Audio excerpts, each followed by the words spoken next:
Okay, we got the 8th roster update of NBA 2K22 where we got a bunch of rating changes, about like 60. So I'm going to cover all those in today's video. Get blast out to the pack. It's Pack here. Before the video starts, please be an OG, join the pack, and subscribe, and leave a like on the video because it helps videos grow. Let's get the video started. We always start off with the Philadelphia 76ers. James Harden -1. His play with the Nets this season has been questionable, but now we're realizing that it might have been questionable because he didn't even want to be there in the first place.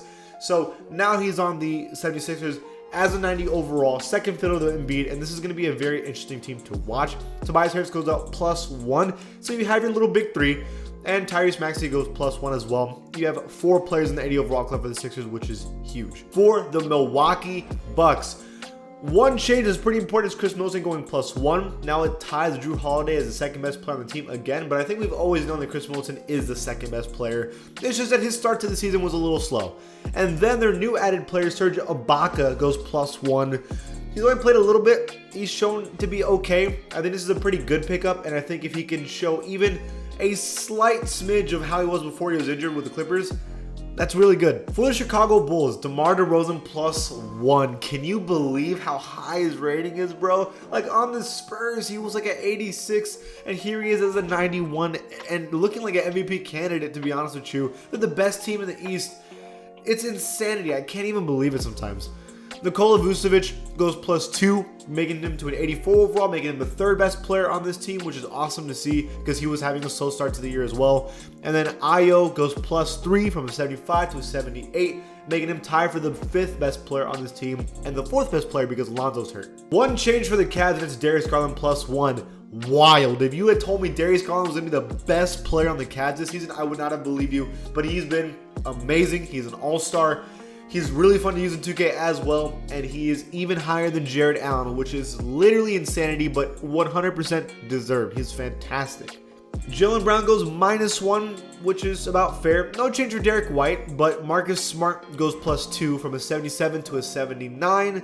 A lot of changes. The Celtics have been playing a lot better lately, and even though Brown went down, the team is winning, so it doesn't necessarily matter. So pretty important change in my opinion for the Clippers. So Marcus Morris goes +1 while Zubac goes down 1, making while everyone is unhealthy, right? It makes Marcus Morris tied for the best player on the team, which is correct because he should be, because he has been the best player on this team when everyone's injured. Only one change for the Grizzlies, that's Jaren Jackson Jr. +1, making him the second best player on the team, which he has always been. It's just that injuries or other things come into play. Now that things are getting like back to normal, he is the second best player on this team as expected. Trae Young goes -1, which is odd because they're winning more lately, which is interesting. And then Bogdanovic +2 from a 76 to a 78, making him the 3rd best player right now because of John Collins' injury. For the Heat, Tyler Hero +2. We were waiting for this one for a while. You have to remember, Tyler Hero is the 2nd leading scorer on the Miami Heat, who are one of the best teams in the East. Yeah, and even I think he's really close to Jimmy Butler scoring wise. So yeah, he deserves it 100%, like no doubt. LaMelo Ball +1, Gordon Hayward -1, and Oubre -1. The Hornets are all over the place. Reason being is just I think the East got better throughout the year. Not necessarily that the Hornets got worse. That's how I feel about that. But at the end of the day, they're still playing okay. They need to play a little better if they want to secure that playoff spot. Absolutely no change on the Jazz, which is wild. So for the Kings, Harrison Barnes goes +1. Reason being is that now he gets a lot more chances to score now that you've lost, Buddy Hield, for example, Tyrese Halliburton. Now you have Harrison Barnes shooting a lot more, and so he's playing better, to be honest. Rashawn Holmes -2 from an 80 to a 78. That's a pretty big drop-off, but I think it's just because now that you have a new center on your team, it's going to change some things up, so it is what it is. And then DiVincenzo, the person they traded for, goes down 1. He was already having a down season in the first place, and it doesn't help when you go to a new team and you have to adjust to the new team, right? So for the Knicks, we have Kemba -2, which that should have been a thing a long time ago, to be honest with you. And then you have Cam Reddish -2. They're not even really playing him. So a couple downgrades for the Knicks. They are a complete disappointment this season for sure. And RJ Barrett's been injured. So it's just, and Derrick Rose has been injured. It's not been a good year for the Knicks. So for the Lakers, Russell Westbrook -2. Now, I have been one in the beginning of the season defending Russell Westbrook. And then throughout the year, Russell Westbrook wasn't getting better. In fact, he's been getting worse throughout the year. So I was starting to understand why his rating was going down. But seeing him below Carmelo Anthony feels wrong. I know he has a lot of bad games, but he also has good games, and I don't know if he should be below an 80 overall. I could be wrong. Maybe you guys can tell me in the comments, but like at least an 80, at least tied with Carmelo. I don't think he should be below Carmelo. And then you have Malik Monk, who goes +1. He has been, honestly, if anybody should be above Russell Westbrook, it should be Malik Monk, because he's been having a fantastic couple months. I'd even put him above Carmelo, to be honest with you. Malik Monk has been their third best player this season, just straight up. And then on top of that, you have DeAndre Jordan -2. DeAndre Jordan just might be the worst player in the NBA, so not even surprised. For the Magic, Cole Anthony goes -1. It's crazy that he was the best player on this team for a little bit. To go down to the 4th is kind of insane. For the Mavericks, Luka +1. So this is obvious. When you lose Porzingis, you are going to get even more touches and even more shots, which is unbelievable. I think in the past week he's been averaging like 50 or even something close to that. Because Luka Doncic, just look at the rest of this team. I mean, talent-wise, there's no one else. But I guess Brunson, because Brunson did get I believe it was +1. So Brunson goes +1. Dinwiddie goes -2. He's been having an awful season, and it's only been getting worse. So Brunson's the only other person that can score consistently on this team. So Luka Doncic is going to be getting like 20 shots a game, and he's going to be making like 40 to 50 points every game. And he's going to need to if they want to do anything this year. For the Nets, something that was pretty crazy. Seth Curry -2.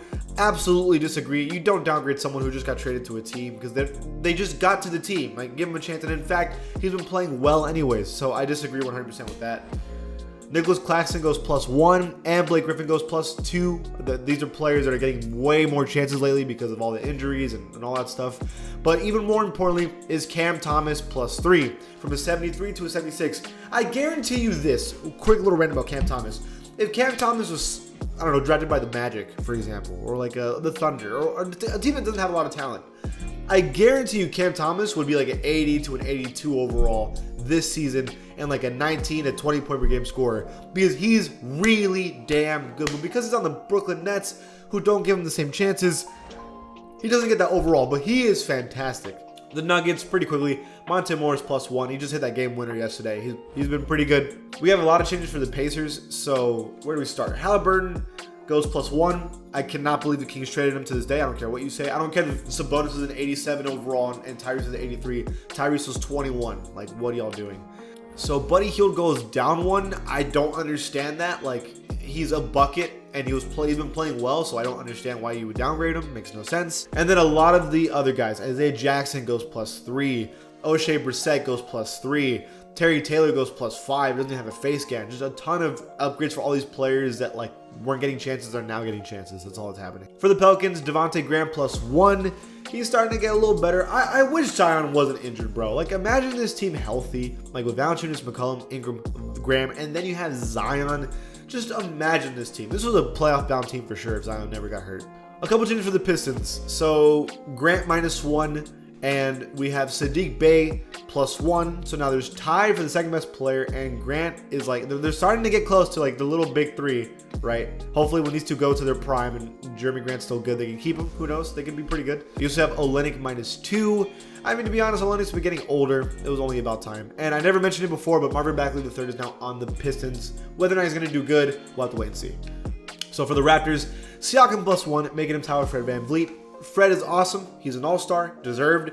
But Siakam also deserves to be tied with the best player on this team. Pascal Siakam is amazing, and he's been playing better every single game this season. It's been fantastic. Like, it's been really consistently good. And then Gary Trent Jr. +1 into the 80 overall club for the first time in a long time. Absolutely deserved. He deserves even more than that, to be honest. For the Rockets, Jayshawn Tate -1, so removed from the 80 overall club. Kevin Porter Jr. +1. He kind of just hovers around that rating anyway, so not crazy changes for the Rockets, honestly. For the Spurs, DeJounte Murray +1. This has been a triple-double machine all season with elite defense. He absolutely deserves what he's been getting. Keldon Johnson +1 as well. He's going to be the second best player on this team immediately because of the loss. Not the loss. It's not like he died, but Derek White's now on the Celtics. So now you have Keldon Johnson getting way more opportunities to score now. And now he's going to be the second best player. Easy. Jakob Poeltl +1, making him almost an 80 overall, which is insanity. So pretty fast for the Suns.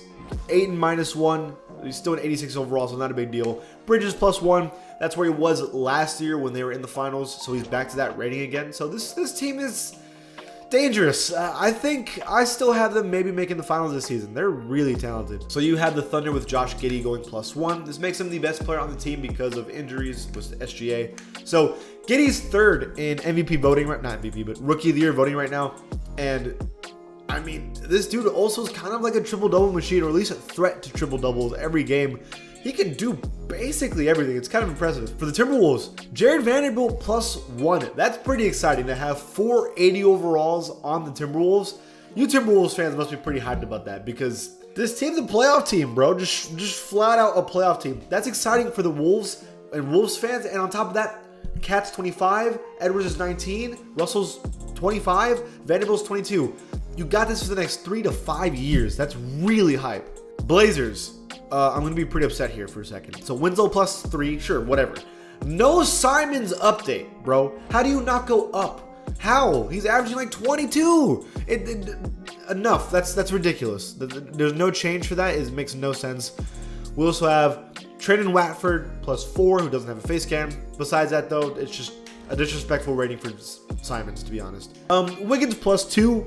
Now, that's what his rating should have been all season. But now that Thompson's back, his numbers have been going down. So it's like, what a weird time to give him this rating. You know, they should have done it months ago. It's just odd. Jordan Poole +1. Still not an 80 overall club, but I think a 79 is fair, to be honest. And finally with the Wizards, Porzingis -1, who's finally back, but then Bradley Beal's hurt. And so it's just a whole thing. Like, this dude is either always hurt or is on the team. It's not good enough. It's just Porzingis is just, yeah. Okay, guys, that's it. What do you guys think about this roster update? Leave it in the comments below. My controller fell. If you like this channel, please give it a sub. I'll see you guys next time.